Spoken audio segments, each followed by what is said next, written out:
Good evening, everyone. I'm Charisma Robinson. I'm Keishla Adderley. Thanks so much for joining us tonight. Topping the news, a well-known Bahamian is facing a rare but serious charge before the courts in connection with the abuse of animals. The CEO of a drug rehab center was arraigned before the courts today on numerous counts of animal cruelty. LaDon Davis covered the proceedings.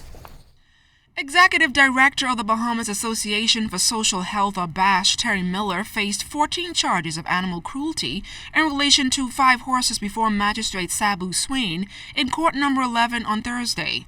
It is alleged that between February through April of this year, Miller insufficiently supplied and deprived the animals of fresh water and food at the BASH premises in Chippenham. A formal complaint was made by Inspector of the Bahamas Humane Society Percy Grant on April 11, 2016, after all attempts failed to educate and assist Miller and his staff at BASH on the proper food and care needed by the horses. Miller pleaded not guilty to all of the charges brought against him. Magistrate Swain told Miller in the court that when animals are taken from their natural habitat, they must be given space and the best treatment possible. The magistrate later asked Miller if he had stables for the horses in particular, and Miller replied yes. She also told him that he must ensure that veterinarians come in to look at the horses.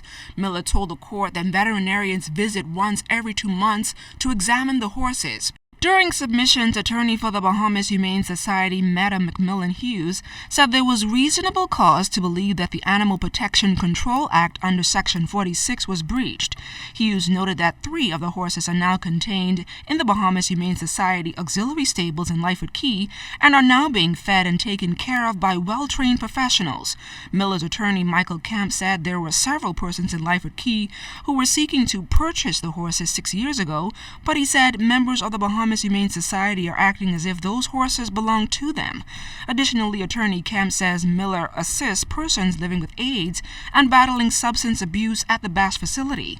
Miller said in court that one of the mistakes he regrets was not putting 2 of the horses down when he realized he could not do anything more for them. He says he had no intent to hurt or mistreat them. Magistrate Swain ordered that all of the animals be placed in the care of the Bahamas Humane Society until trial begins.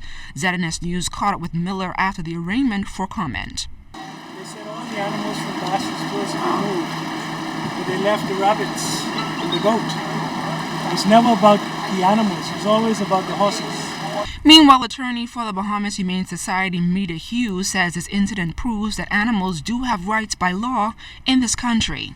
We think that this is a turning point in the annals of animal rights in the Bahamas, and we also think that, as Mahatma Gandhi said, one can judge the greatness of a nation on how a country treats its animals, and we have clearly taken a massive step in the right direction. Miller was granted $5,000 bail and is expected to return to court on June 20th. LaDon Davis, ZNS Network News.